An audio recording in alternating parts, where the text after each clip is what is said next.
What's up, sisters? This is your boy, Beef, and welcome back to the channel for another week of brand new mods for Baldur's Gate 3.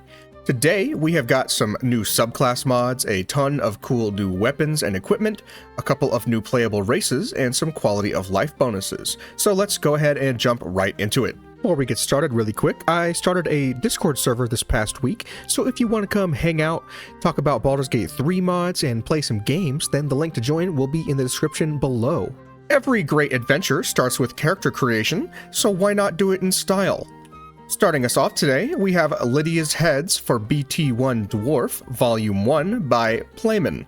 Most of the face mods available so far have been for elves, half-elves, humans, and tieflings, and this one goes out to all you short kings, or queens, I should say, because y'all need some love too. Part of the Lydia's Heads collection of new character faces, this mod adds 4 new custom face options for dwarven ladies to spice up their looks. If we scroll down here, we can see that they are hiding at the bottom of our list. We've got Birgit, who looks pretty nice. We've got the Daphne face, who also looks pretty nice. We've got Helja and Joy. So these are cool here if you just want to mess around and play with a pretty looking little dwarf. If you're not a short king, on the other hand, we have Rox's Other Heads, Rhea, by Rox Airy, which adds a beautiful new face option compatible with body types 1 and 3 for elves, humans, half-elves, and tieflings. This one honestly looks so realistic and familiar, but I can't quite put my finger on who this looks like. Either way, I like it, and this is a really cool face mod for you to vary up your playthroughs. Next up, if you happen to be rocking a tiefling, we have PK Horns 2 by Pseudo Kosiara. This mod adds 6 new horns for you to use on your tiefling characters, and they're all really cool. Mine have all populated here at the bottom, but we have all of these different options. We've got this cool little short curved one. We've got this one which curves back and real tight to the head. We have this one which is a little bit similar but has more of a ridged look to it. We've got Horns 4, which is a little bit more ram-like. We've got these small little itty-bitty ones, which are nice and look very good. And we have the Horns 6, which kind of curl back down like some weird looking bangs. I like it. But regardless, this is just a really fun mod to give you some more options for your tiefling characters. But now, if custom heads and horns aren't enough for you, why not switch up your entire race? Next up, we have the Vampire Race by Lord President, which allows you to play as a customizable vampire. Yeah. This creator previously made the Vampire and Werewolf Origin mods, but this one enables you to choose a vampire for your character's race and comes with a bunch of cool abilities and passives. With red eyes and gray skin as a possibility, this race is based on the human form and gains superior dark vision, +1 to strength, dex, charisma, and constitution, movement speed of 12 meters, resistance to necrotic damage, +2 to your armor class, a vampire bite and claw attacks, and the ability to bestow another character with full vampirism once per long rest. At level 5, this race learns how to control undead like Oathbreaker Paladins, and at level 7, you get resistance to bludgeoning damage and the Animate Dead spell. As you continue to level this character up, you get a Wolf Companion at level 11, resistance to piercing and slashing damage, and if you take this character all the way to level 20, you'll gain the Vampire Ascendant Bite and a Bat form. I can't for the life of me imagine why this is the default that I got. I got Shadowheart's hair with some extra little braids and also this funky mustache combo. I didn't do that. That's how it came. And when I randomize it, it keeps it but changes the color. I don't know. Either way, we got red eyes and you can do some gray skin and get some really cool vampire shenanigans going. But if being a vampire isn't spooky enough for you, why not try the Aberration Race by Atlas? Do you remember the freaky clone aberrations that you have to fight during the battle on top of the brain at the end of the game? The ones who copy your entire build and somehow know how to use them better than you do? This mod turns them into a playable race so you can fully embody these freaky eldritch horrors. This Aberration Race has 4 different body types available to you. We have this one, which is kind of funky looking. They're all kind of funky looking, really. We've got this very spiky one. We've got this one here with its eyes covered and a brain just kind of popping out of its head. And we've got this one, which is even funkier looking. It's like a combination of all of them, and that is a lot of brain. Overall, this makes for a funky playable race for you to roll up to camp like something straight out of a Lovecraftian horror. The race does also include a synaptic discharge spell, which starts at 1d8 plus 2 psychic damage, but increases up to 5d8 by the time that you reach level 12. That takes all of the playable races, so let's take a look at some new ways to play your classes. First up, we have the Frost Domain Cleric by G.I. George.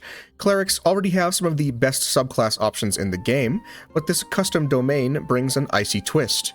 You'll start with the Ray of Frost cantrip, which you can use to target 2 enemies instead of 1, as well as Frostbite Blade, which is kind of like the cold damage version of the Booming Blade cantrip. You deal 1d8 frost damage and also inflict the frostbite condition on your enemies. The subclass domain spells include Armor of Agathis, Ice Knife, Misty Step, Chilling Gust, Sleet Storm, Slow, Fire, Shield, Chill, Ice Storm, Bone of Cold, and Hold Monster. At level 11, you'll also get Autoluke's Freezing Sphere and Wall of Ice, so this has all of the really fantastic cold spells available to it to be able to use. When you use your Channel Divinity ability, you can strike enemies with a Freezing Smite, instantly freezing targets who fail a Constitution saving throw. At level 6, you can instead conjure a Swirling Storm of Ice around your character that deals 1d6 cold damage per turn. On the opposite end of the spectrum, we have the Devil Soul Sorcerer, Devilish Duelist by Shadow of Radiance. Think of this class like a Divine Soul Sorcerer, but instead of being divine, your soul is touched by the Infernal. This subclass is primarily a duelist that can interweave their weapon attacks with fire spells like Burning Blade, a 2d6 fire smite that costs a sorcery point to use. At level 6, the Hell Has Its Claws ability gives you the power to spend sorcery points on different bonuses like a magic weapon fire infusion, immolating gaze, rays of fire, or Hellcrawler. This is obviously a pretty powerful subclass, but one that has some really cool flavor and gives sorcerers a more melee-focused playstyle. Capping off our list of new mods, we have a wild selection of new weapons and equipment mods. First up, we have the Omniring by Reiko VT. When you grab the Omniring and equip it, you can transform into any of a number of wild different beasts that are inspired by the alien forms that Ben can take in the show. We have this action here, Transformation, that we can use once per short rest. You can turn into Wild Mutt,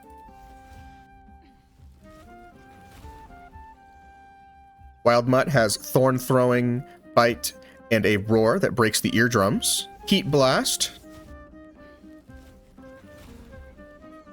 Heat Blast is a fire elemental with the Unarmed Strike, Fireball, Igneous Disc, Fire Breath, and Fire Download. Really cool. Ghost Freak.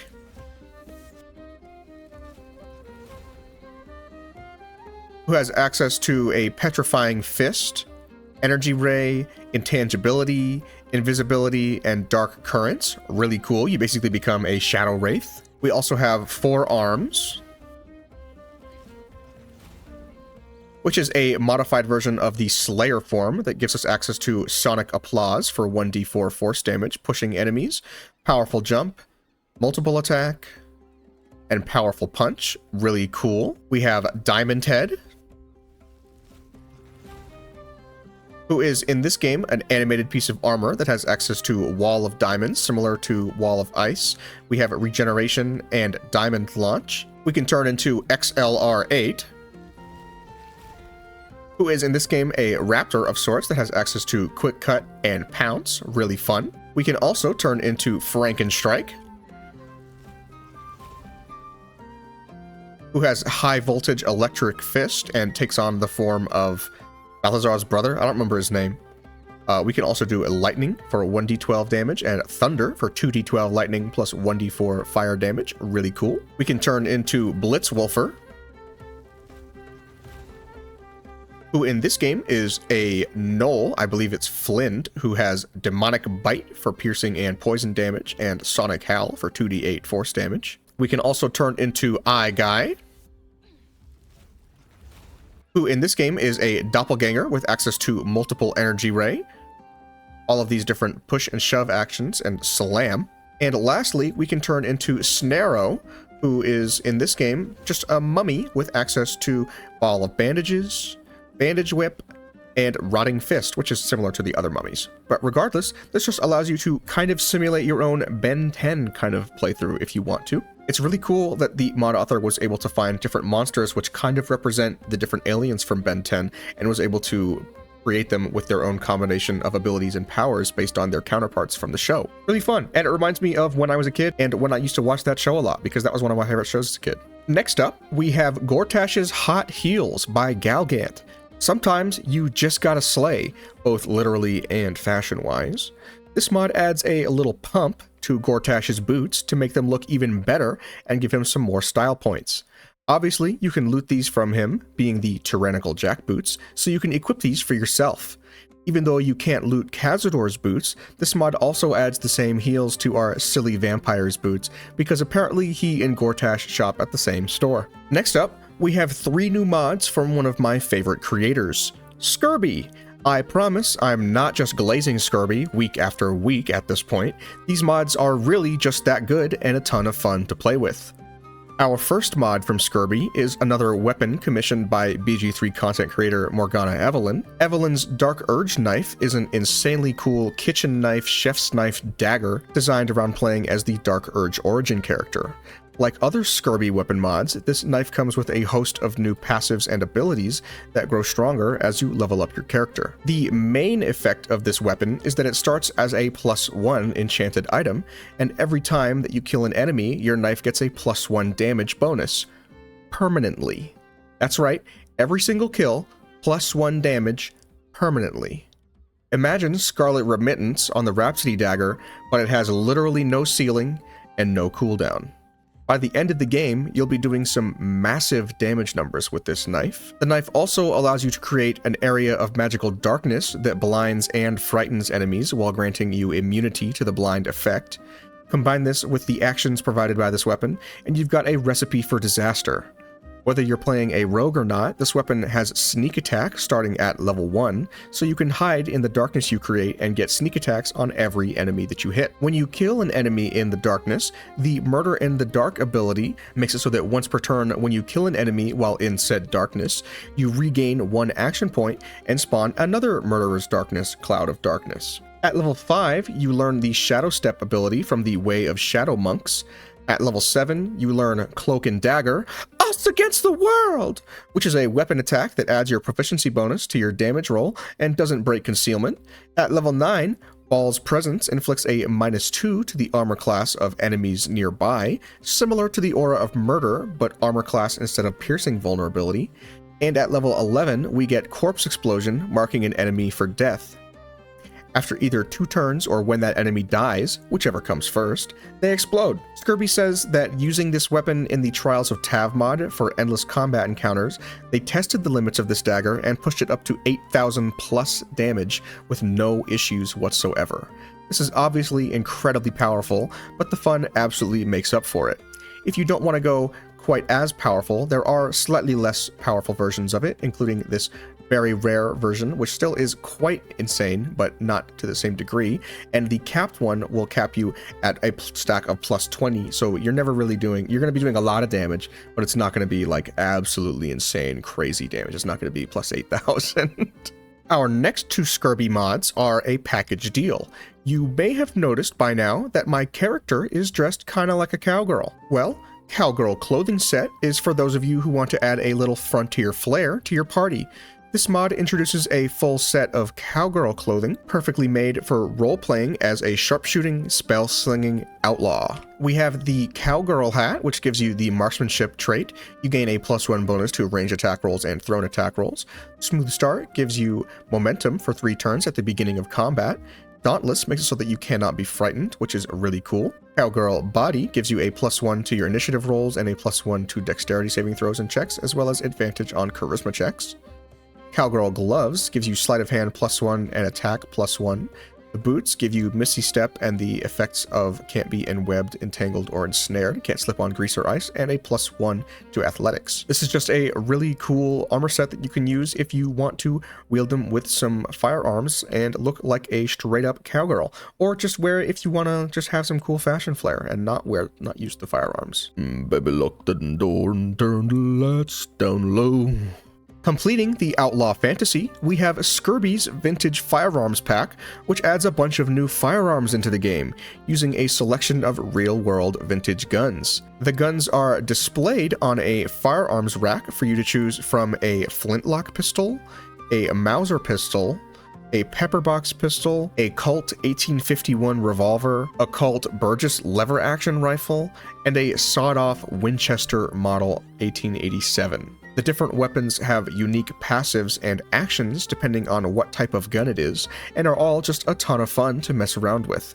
I wish these mods were available when I was making my gunslinger build, which I'll have linked above, because I would have used like all of these and the cowgirl outfit to properly embody a Wild West outlaw.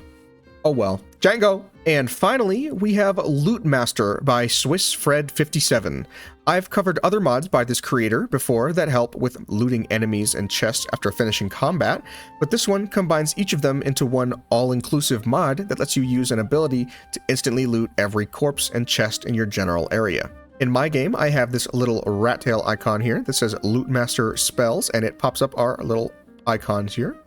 We can Loot Master Corpses, Loot Master Containers, Loot Master All to do corpses and containers, or we can remove the mod if we don't like it anymore and want to get rid of it. But I like it, so we can do this. As an example, our firearms rack is technically a container, so if we go ahead and use Loot Master Containers, you can see it gets highlighted and is within our very large radius. And to make things really easy for you, the mod adds a Loot Master backpack into your inventory, which is totally weightless. It's basically a free bag of holding, and when you open it up, all of our cool guns have landed in here from off the rack. We also picked up 2 torches that were probably just laying around in the barracks or wherever. So all you have to do is do that and cast one of these spells. You can do it either with the corpses, containers, or both. You just pop it, make sure that whatever you want to loot is inside your radius, and it will immediately appear in your inventory. But that just about does it for this week's best new mods for Baldur's Gate 3. Which of these mods sounds most exciting to you? I really want to try out that Dark Urge kitchen knife that gets stronger with every kill to test the limits of how powerful I can truly become. Let me know your thoughts down in the comments below. Other than that, thank you so much for watching. If you like videos like this, let me know by liking the video and subscribing to the channel for more Baldur's Gate 3 modding content. Thank you again so much for watching, and I'll see you in the next one.